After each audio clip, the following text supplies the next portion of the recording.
സൈക്കോളജിസ്റ്റിനെ കാണുന്നത് മാനസിക പ്രശ്നത്തിനാണോ എന്ന് ചോദിച്ചു കഴിഞ്ഞാൽ അതിന് മാത്രമല്ല. നമ്മൾ ദിവസവും കണ്ണാടി നോക്കുന്നുണ്ട്.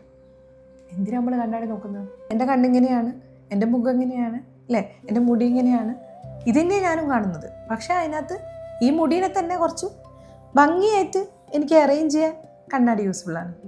ഓക്കെ, അല്ലെങ്കിൽ എൻ്റെ മുഖത്ത് എന്തെങ്കിലും അഴുക്കായിട്ടുണ്ടെങ്കിൽ അതൊന്ന് കാണാൻ യൂസ്ഫുള്ളാണ്. ഇത് തിരിച്ചറിയാനും കുറച്ചുകൂടി ഭംഗിയായിട്ട് പ്രസൻറ്റബിളായി പോകാൻ വേണ്ടിയിട്ടാണ് നമ്മൾ കണ്ണാടിയുടെ ഹെൽപ്പ് തേടുന്നത്. ഇതുപോലെ തന്നെയാണ് ഒരു സൈക്കോളജിസ്റ്റ് അടുത്ത് പോകുമ്പോഴും.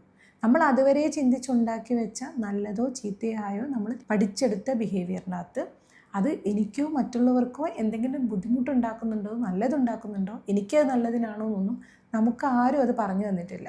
പക്ഷേ ഫിസിക്സ്, കെമിസ്ട്രി, മലയാളം, ഇംഗ്ലീഷ് ഇതിനെ പറ്റിയൊക്കെ നമുക്ക് ഒരുപാട് എഡ്യൂക്കേഷനുണ്ട്. പക്ഷേ നമ്മളുടെ ക്യാരക്ടറിനെ പറ്റി നമുക്ക് ആരും പറഞ്ഞു തന്നിട്ടില്ല. ശരിയോ തെറ്റോ അറിയില്ല. പലരായിട്ട് നമ്മളോട് പറഞ്ഞ മറുപടികളാണ് നമുക്ക് ശരിയാന്ന് തോന്നിപ്പിച്ചത്. അത് ശരി തന്നെയാണെന്ന് ഇപ്പോഴും നമുക്ക് ഉറപ്പില്ല.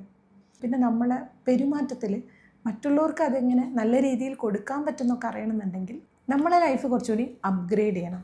ഇന്നലകളെ പോലെയല്ല, ഇന്നലകളിൽ നിന്നും കുറച്ചുകൂടി മികച്ചതായ ലൈഫ് നമുക്ക് കൊണ്ടുപോകണമെങ്കിൽ ഒരു ഒരു എയിമിലേക്കൊക്കെ ടാർഗറ്റ് ചെയ്യണമെന്നുണ്ടെങ്കിൽ അപ്ഗ്രേഡിന് വേണ്ടിയിട്ട് നമുക്കൊരു സൈക്കോളജിസ്റ്റിനെ ഹെൽപ്പ് എന്തായാലും തരാം.